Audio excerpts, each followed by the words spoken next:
sabe, o Observatório é um projeto em que nós estamos também testando uma metodologia de pesquisa. Uma metodologia de pesquisa que envolve a internet. Então, nós, durante esse ano todo, nós trabalhamos com grupos um grupo de bolsistas de iniciação científica que pesquisavam em inglês, português e espanhol notícias, matérias sobre censura e liberdade de expressão. Essas matérias eram passadas pelo crivo de 3 coordenadores, um de língua espanhola, outro de língua portuguesa e outro de língua inglesa, que selecionaram as notícias de maior significado e passaram para um comitê científico. Esse comitê científico ele é formado por professores doutores vinculados à Universidade de São Paulo e que tem um tema de especialização. Então, vocês terão aqui, nesses 2 dias, os professores portugueses que participaram do curso de atualização, Comunicação, Liberdade de Expressão e Censura, e também os professores que compõem o nosso comitê científico. Então, aqueles que são brasileiros são os do nosso comitê científico. Muito bem, eu faço parte do comitê científico, então eu recebi as minhas matérias.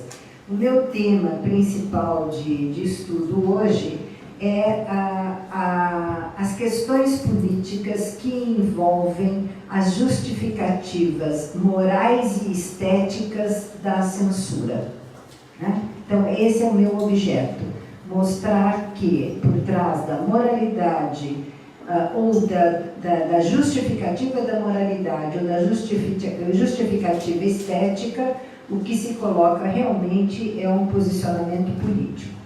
Bom, então eu recebi 81 matérias selecionadas no ano passado pelos bolsistas. E o que eu preparei para apresentar a vocês é um texto cujo título é 81 matérias sobre liberdade de expressão e censura. Então, o que a gente pode ver, pegando esse conjunto de matérias, que são de blogs, são de sites de grandes agências de comunicação, que são de sindicatos, enfim, sites, na maioria deles, de procedência conhecida, né? É a diversidade das interdições à liberdade de expressão da atualidade, né?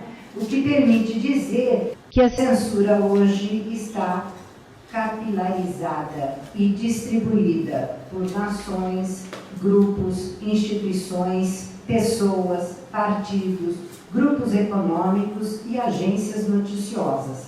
Quer dizer, essas foram as instituições, as pessoas, os grupos envolvidos nessas 81 matérias que eu li.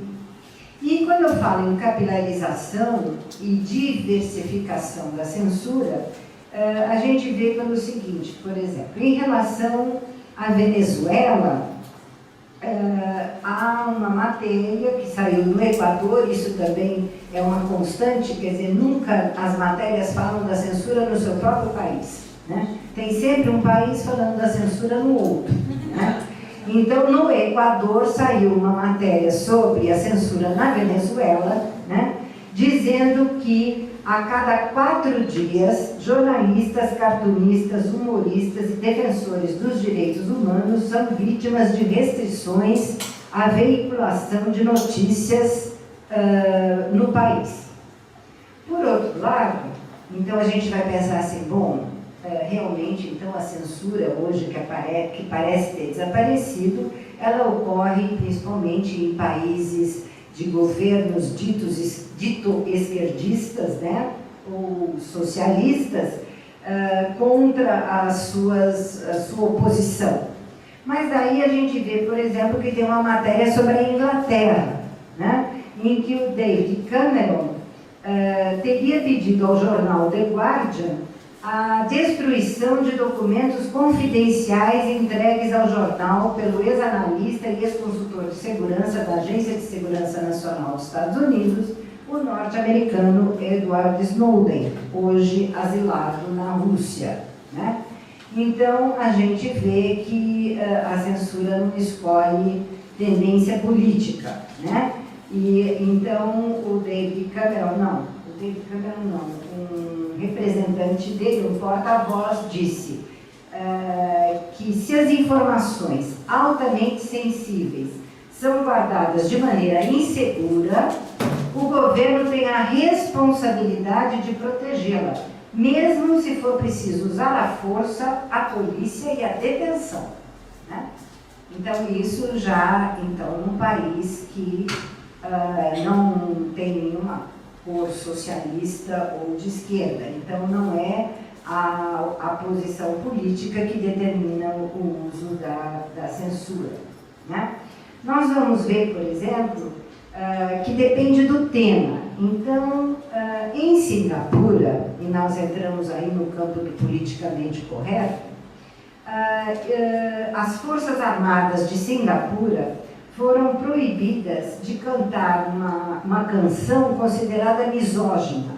Então a letra dizia: saliendo a ver mi novia, la pillé con otro hombre, maté al hombre y a ella, e violé com mi rifle mi companheiro e yo. Né? Mais ou menos. Bom, então foi proibida a música e ela foi trocada para saliendo via mi novia, la vi con otro hombre, me rompió el corazón, volví al exército, com mi rifle, mi companheiro e yo. Né? Então, a gente fica pensando, bom, é só nos países misóginos que tem censura, com toda a razão, politicamente correta. Tá. Mas daí a gente vai para a Suécia e vê que foi criado um teste de classificação dos filmes. O teste chama-se Bechdel, e ele qualifica os filmes como programas audiovisuais considerados especialmente recomendados para o fomento da igualdade de gênero, né? Então, os filmes que não tiverem esse selo, eles têm a sua desrecomendação ao público, né? E então esses selos são para aqueles filmes em que as personagens femininas sirvam de exemplo para as mulheres. Eu acho isso fantástico, né? Um grupo de homens se reunir para saber qual é a personagem feminina que deve servir de exemplo às mulheres.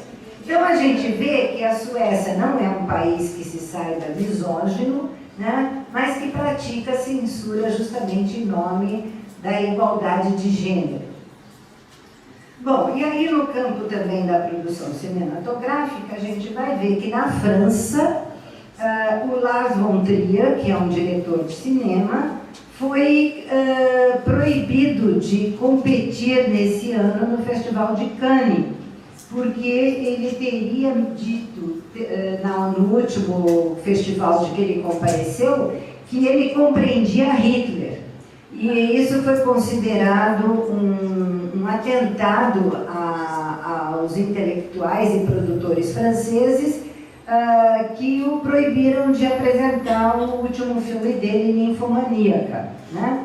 Embora o Woody Allen e o Roman Polanski, que estão sob julgamento por estupro a menores, esses não foram proibidos, né? Então, fica difícil saber exatamente por onde que anda o politicamente correto, né? Quer dizer, o que é mais importante para essas pessoas.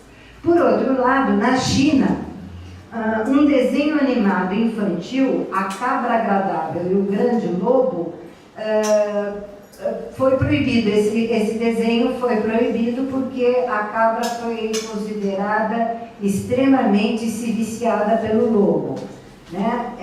Ele foi considerado violentíssimo. porque a cabra é queimada várias centenas de vezes E aí nós pensamos, bom, mas a China realmente é muito rigorosa. Mas acontece que o desenho Tom e Jerry também foi proibido por questões de violência, né?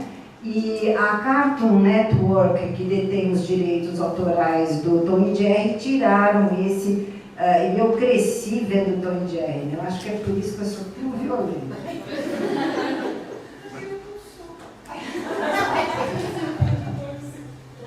Bom, no Peru, ainda no campo do audiovisual, a Laura Bozzo, que é uma apresentadora de televisão, ela está ameaçada de perder o seu programa de televisão porque ela fez uma matéria visitando as vítimas de um acidente climático e foi de avião oficial.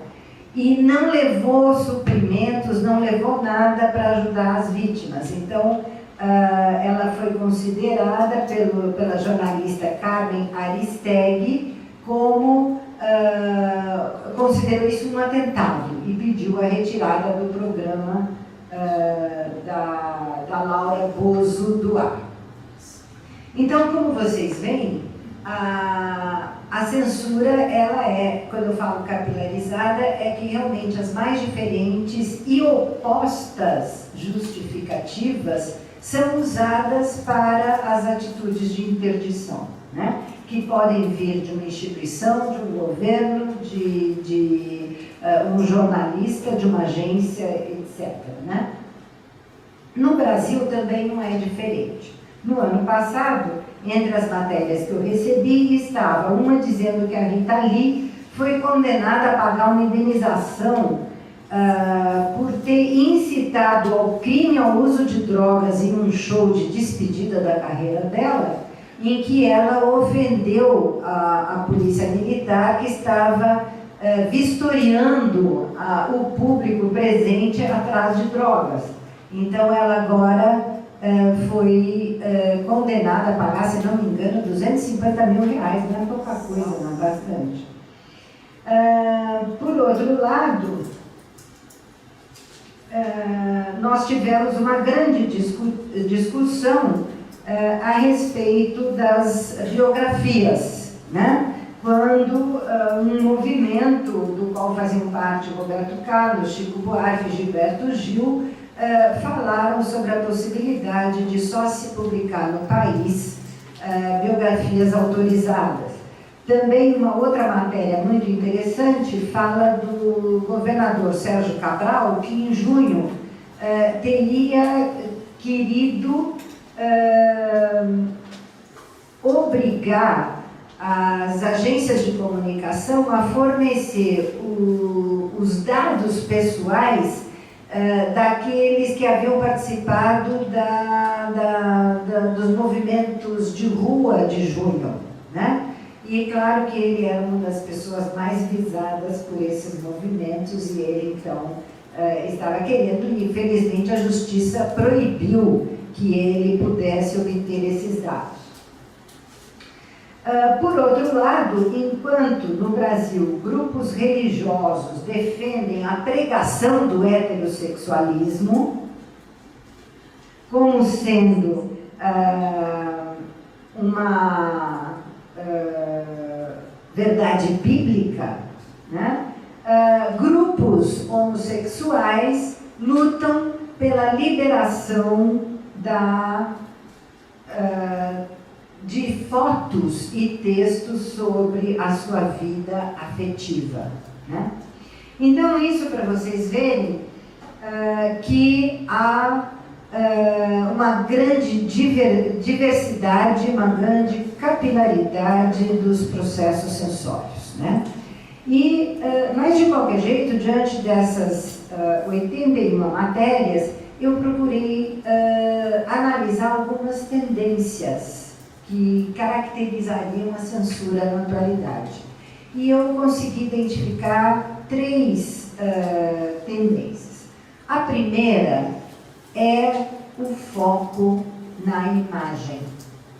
Quer dizer, se no século passado os textos escritos, a imprensa escrita, a dramaturgia eram o principal, a literatura. Sandra Reimão está aí?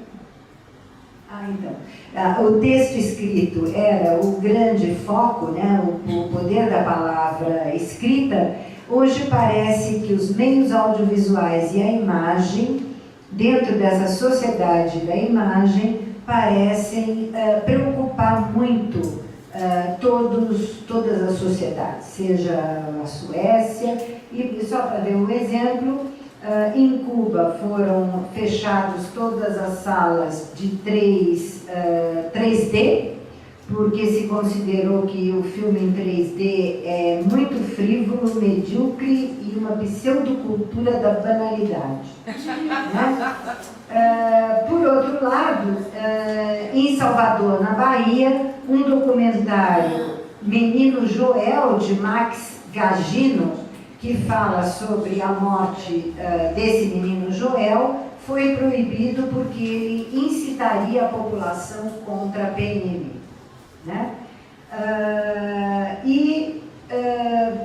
Um outro exemplo que eu acho interessante é o filme que está em cartaz hoje sobre a vida do Walt Disney, em que ele não pode aparecer fumando, né? Sendo que ele morreu de câncer no pulmão e, portanto, era alguém que fumava, um fumador contumaz.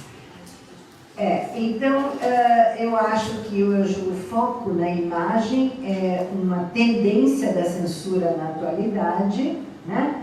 E eu acho que a explicação vem por duas frases muito importantes, uma do Frederick Jameson, que diz: o visual é essencialmente pornográfico, isto é, sua finalidade é a fascinação, o arrebatamento.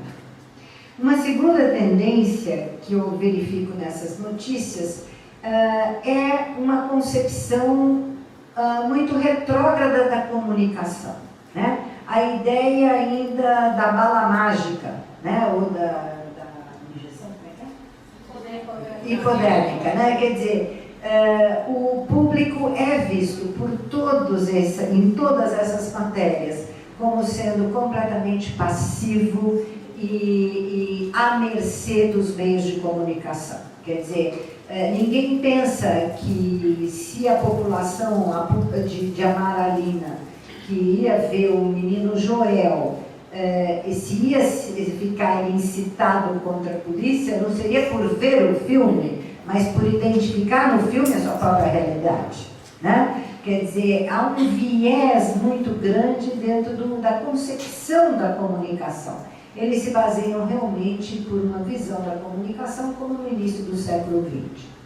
Finalmente, eu acho que é muito importante, eu tenho certeza que muitos vão falar aqui, é a questão do Facebook e da internet. Quer dizer, o único sistema, eu falei para vocês, da capilaridade e da diversidade de todos esses processos. Mas existe um único sistema globalizado de censura, é o da internet e o do Facebook. Quer dizer, várias notícias, eu não vou falar para vocês, até é bom porque eu deixo para outros colegas que vão falar da internet, mas várias notícias mostram como é que esse sistema funciona. E mais, esse sistema é, em parte, automatizado. Quer dizer, há um sistema espalhado nos mais diferentes países, da China ao Brasil, à Suécia, a Portugal, né? Que procura dar conta de imagens, palavras e temas que são censurados. Essas pessoas que postam essas notícias e que concordam com isso, porque a gente não lê aquelas cláusulas dos contratos de aderência aos sistemas, né? Mas nós concordamos com isso, nós recebemos uma mensagem se ousarmos postar nesse sentido, dizendo que estamos 24 horas excluídos da plataforma. Se insistirmos na publicação, estaremos um mês fora de circulação. Então, pelo que eu pude ver com essas notícias que eu li, é um único sistema globalizado de censura na atualidade. Era isso que eu tinha para falar para vocês. Muito obrigada e passo a palavra, então, para a Ana. Tudo que vocês disseram em relação ao que é o foco da pesquisa, que é a análise dos dados noticiosos, né, que são acessíveis por meio da internet, jornais e tal, teve algum destaque em relação à questão da censura nos atos públicos das pessoas? Por exemplo, tem algum indicativo com relação ao que aconteceu nas manifestações do ano passado nas ruas? Minha pergunta vai mais no interesse, porque eu tenho um interesse particular de pesquisa no que vai acontecer esse ano em relação à censura no Brasil, por conta das manifestações do ano passado, por conta da Copa do Mundo, por conta do processo de eleições. Então, pelo que eu entendi, no âmbito geral, as coisas estão mais focadas na produção cultural e jornalística. Eu não sei se tem um destaque para a questão do ato, né, nas ruas das pessoas, dos ativistas no Brasil. Não é exatamente relacionado com... É que eu faço uma análise mais geral também da censura. Em relação aos movimentos sociais, primeiro, há uma preocupação de caráter moral. Até por isso é que eu estudo o que há de político por trás das justificativas de moralidade. É importante a gente entender por que se usa o apelo à moralidade, né? É importante a gente entender que a moralidade, os princípios morais e éticos, eles parecem sobreviver ao tempo, eles parecem universais.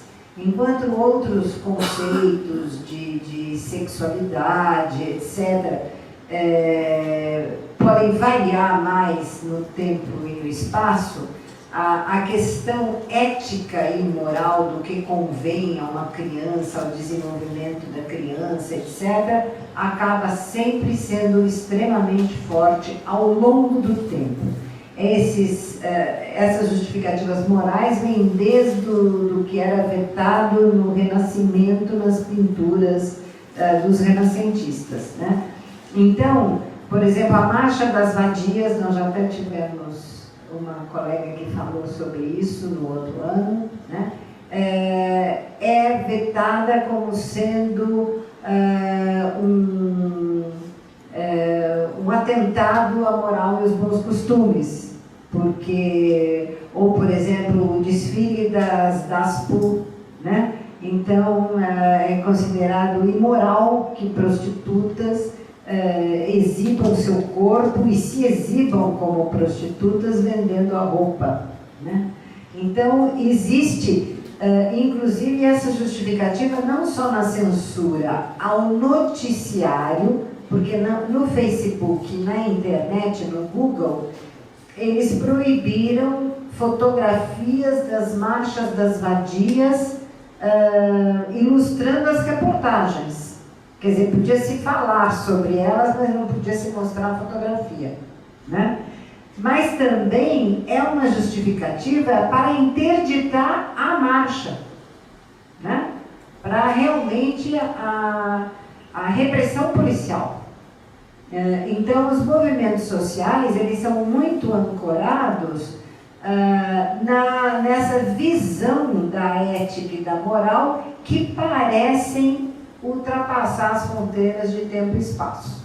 Parecem ser universais e válidos em qualquer sociedade.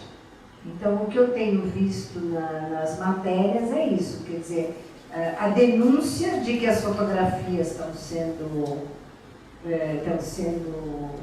por exemplo, agora tem também a bicicletada da pelada, né? São mulheres que pintam o corpo e andam de bicicleta nuas, né? Então, a internet, o Google, etc., não podem mostrar fotografias delas nuas, né? Podem dar a reportagem. E, por outro lado, a repressão policial. Então, há repressão, sim, aos movimentos, só que não se fala que é porque é um movimento social, ou porque se está a favor do aborto, ou da descriminalização do aborto, qualquer coisa assim.